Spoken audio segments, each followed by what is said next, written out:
Hi, I'm doctor Vijaya Madhuri, fertility consultant, 39 hospitals, Banjara hills.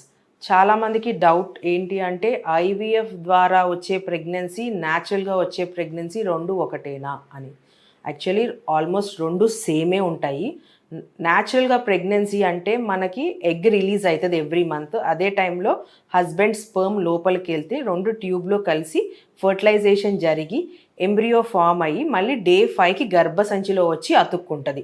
ఇది న్యాచురల్గా జరిగే ప్రాసెస్. ఐవీఎఫ్లో ఏం చేస్తామంటే మినిమమ్ ఆఫ్ 10 days పీరియడ్ వచ్చిన తర్వాత సెకండ్ డే కానీ థర్డ్ డే నుంచి కానీ ఒక 10 days to 12 days వైఫ్కి ఇంజెక్షన్ ఇచ్చి ఎగ్స్ అనేవి పెరిగేటట్టు చేస్తామన్నమాట. ఈ ప్రాసెస్లో మధ్యలో మనము ఒక 3 to 4 స్కాన్స్ చేసి మనం ఇచ్చే డోసేజ్ సరిపోతుందా, ఎక్కువ అవుతుందా, తక్కువ అవుతుందా అనేది చెక్ చేసుకొని like follicle size 16 to 17 mm వచ్చిన తర్వాత ట్రిగర్ ఇంజెక్షన్ అనేది ఇస్తామన్నమాట. ఆ ట్రిగర్ ఇంజెక్షన్ ఇచ్చిన తర్వాత 35 to 36 hours ఆపరేషన్ థియేటర్లోకి తీసుకెళ్ళి స్మాల్ అనస్థీసియా ఇచ్చి ఎగ్స్ అని బయటకు తీసి అదే టైంలో హస్బెండ్ స్పర్మ్ తీసుకొని ఎగ్లోకి మనం పంపిస్తాం. దీన్ని ఇక్సీ అని కూడా అంటాము అనమాట. ఇంట్రాసైటోప్లాస్మిక్ స్పర్మ్ ఇన్సెమినేషన్ అంటాము. ఇలా చేసిన తర్వాత ఒక 18 hours ఆ ఎగ్ స్పర్మ్ కలిసినయా, ఫర్టిలైజేషన్ అయ్యి ఎంబ్రియోలాగా ఫామ్ అవుతుందా లేదా అనేది మనం చెక్ చేసుకుంటాం అనమాట. సో ఇదే ప్రొసీజరు డే 5 దాకా తీసుకెళ్ళి బ్లాస్టోసిస్ట్ స్టేజ్ ఎంబ్రియో వచ్చిన తర్వాత అది ఫ్రీజ్ చేస్తాం.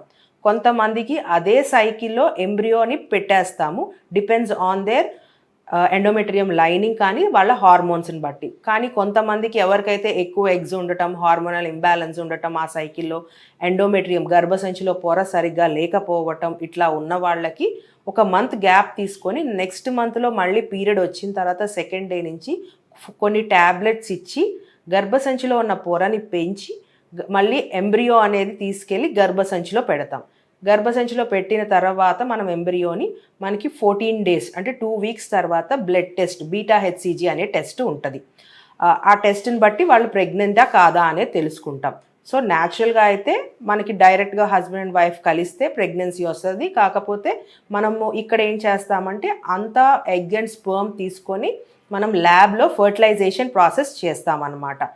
యాక్చువల్లీ ఫస్ట్ 3 months ఐవీఎఫ్ కానీ న్యాచురల్ ప్రెగ్నెన్సీకి కానీ కొంచెం డిఫరెన్స్ ఉంటుంది.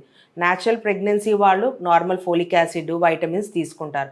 అదే ఐవీఎఫ్లో పేషెంట్స్ ఫస్ట్ 3 months మనం few hormone tablets and few injections కూడా ఇస్తామన్నమాట. ఎందుకు అంటే నార్మల్గా బేబీకి న్యూట్రిషన్ ఇచ్చేది ప్లాసెంటా, దాన్ని తెలుగులో మాయ అంటాం అన్నమాట. అది ఫామ్ అయ్యేది ఆడవాళ్ళలో 10 to 12 weeks అరౌండ్ ఫామ్ అవుతుంది. వన్స్ ఆ ప్లాసెంటా అనేది ఫామ్ అయితే బేబీకి న్యూట్రిషన్ అనేది ఈ ప్లాసెంటా నుంచే వెళ్తుంది. సో అప్పుడు దాకా మనము ఆర్టిఫిషియల్ అంటే బయట నుంచి న్యూట్రిషన్ అనేది త్రూ ట్యాబ్లెట్స్ అండ్ ఇంజెక్షన్స్ మదర్కి అండ్ మదర్కి ఇస్తే అది ఫ్రమ్ మదర్ అవి బేబీకి వెళ్తాయి. ప్లాసెంటా అనేది ఫామ్ అయిన తర్వాత మనం స్లోగా ఇంజెక్షన్స్ అండ్ ట్యాబ్లెట్స్ ట్యాపర్ చేస్తామన్నమాట. ఒకసారి ప్లాసెంటా అనేది ఫామ్ అయితే, ఎందుకంటే న్యూట్రిషన్ ఇవ్వటం బేబీకి అంతా అదే టేక్ ఓవర్ చేస్తుంది కాబట్టి. So maximum up to 12 weeks అందరికీ ఇంజెక్షన్స్ అండ్ ట్యాబ్లెట్స్ ఉంటాయి. 12 weeks తర్వాత న్యాచురల్గా ప్రెగ్నెన్సీ వచ్చిన వాళ్ళకి అండ్ ఐవీఎఫ్ ద్వారా ప్రెగ్నెన్సీ వచ్చిన వాళ్ళకి ఇద్దరికి ఆల్మోస్ట్ సేమ్ ట్యాబ్లెట్స్ ఎలా యూస్ చేస్తారో అందరూ ఐవీఎఫ్ వాళ్ళు కూడా అవే ట్యాబ్లెట్స్ యూస్ చేస్తారు. లేదు కాదు అంటే కొన్నిసార్లు కొంతమందికి బ్లీడింగ్ అయ్యే ఛాన్సెస్ ఉంటాయి ప్రెగ్నెన్సీలో. అట్లా ఎవరికైనా ఉంటే మనం ఎక్స్ట్రాగా కొంచెం సపోర్ట్ ఇవ్వాల్సి వస్తుంది, ఎక్స్ట్రా ట్యాబ్లెట్స్, ఇంజెక్షన్స్. అది న్యాచురల్గా ట్రై చేసిన వాళ్ళకి ఉంటుంది, అది ఐవీఎఫ్ ద్వారా చేసినా కూడా వాళ్ళకి ఉంటుంది. సో రెండిటికి పెద్ద డిఫరెన్స్ అయితే ఉండదన్నమాట. మీకు ఇంకా ఏమన్నా డౌట్స్ ఉన్నాయా అనుకోండి, న్యాచురల్కి కానీ ఐవీఎఫ్కి ట్రీట్మెంట్లో ఏంటి డిఫరెన్స్ అనేది, మీరు డైరెక్ట్గా మమ్మల్ని కన్సల్ట్ అవ్వచ్చు 49 branches. మేము మీకు ఎంత కుదిరితే అంత హెల్ప్ చేయడానికి ట్రై చేస్తాం. Thank you.